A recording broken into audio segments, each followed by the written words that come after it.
Mantan Jaksa Agung Muda Tindak Pidana Khusus, Jampitsus, Febrie Adriansyah meminta maaf atas peristiwa hukum yang menyeret namanya dalam pusaran kasus dugaan korupsi dan tindak pidana pencucian uang, TPPU.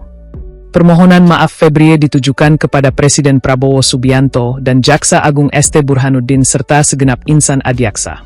Saya mohon maaf kepada pimpinan, Pak Presiden, Pak Jaksa Agung serta rekan-rekan kejaksaan, kata Febrie kepada wartawan, Minggu, 26 Juli 2026. Dia menegaskan kesiapannya untuk mempertanggungjawabkan semua hal terkait dirinya yang memicu kegaduhan belakangan ini.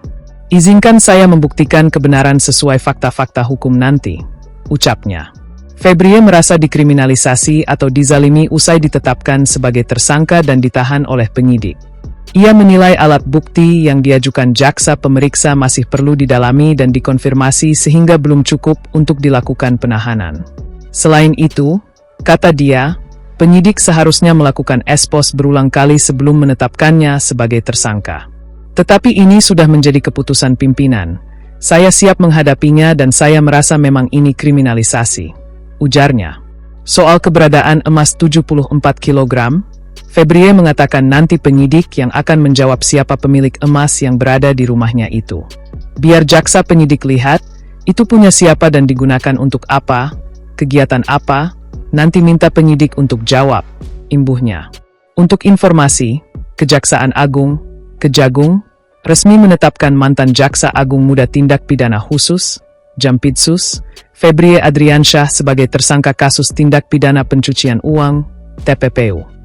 Penetapan Febrie sebagai tersangka ini setelah yang bersangkutan diperiksa sebagai saksi kurang lebih selama 10 jam sejak pukul 13 WIB sampai dengan pukul 23 waktu Indonesia Barat. Saudara FA telah ditetapkan sebagai tersangka. Kasus yang tadi siang kami sampaikan, TPPU, kata Jaksa Agung Muda Bidang Pengawasan, Jamwas, Rudi Margono dalam jumpa pers di Gedung Utama Kejagung, Jumat, 24 Juli 2026, malam. Setelah ditetapkan sebagai tersangka, Febrie pun langsung dilakukan penahanan selama 20 hari ke depan di rumah tahanan, Rutan, Komisi Pemberantasan Korupsi, KPK, Cabang Jakarta Timur. Dalam hal ini, Febrie menyebut dirinya langsung dilakukan penahanan terkait kasus yang menjeratnya tersebut. Namun, Febrie tak seperti tahanan lainnya yang mengenakan rompi tahanan berwarna pink yang merupakan khas dari Kejagung.